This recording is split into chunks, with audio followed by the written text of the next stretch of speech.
You told me that you are in St. Johns County, Florida, which is part of it is in the evacuation zone. Tell me what is happening on the ground there. No, obviously all throughout Florida, there's a lot of panic happening on the ground. You know, people flooding to gas stations are running out of gas, people are looking to get supplies, people are evacuating.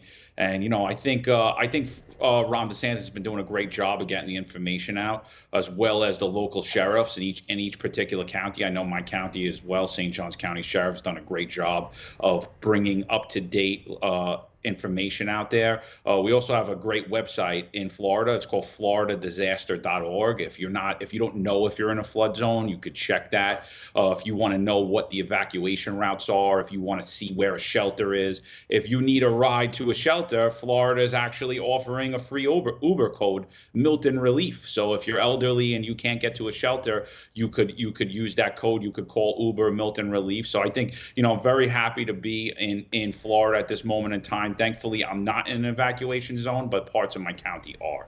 People in Florida, I heard from one person who's in Orlando who said, I'm going to stay put in Orlando because it's this far inland, you know, and Florida gets hit with hurricanes all the time.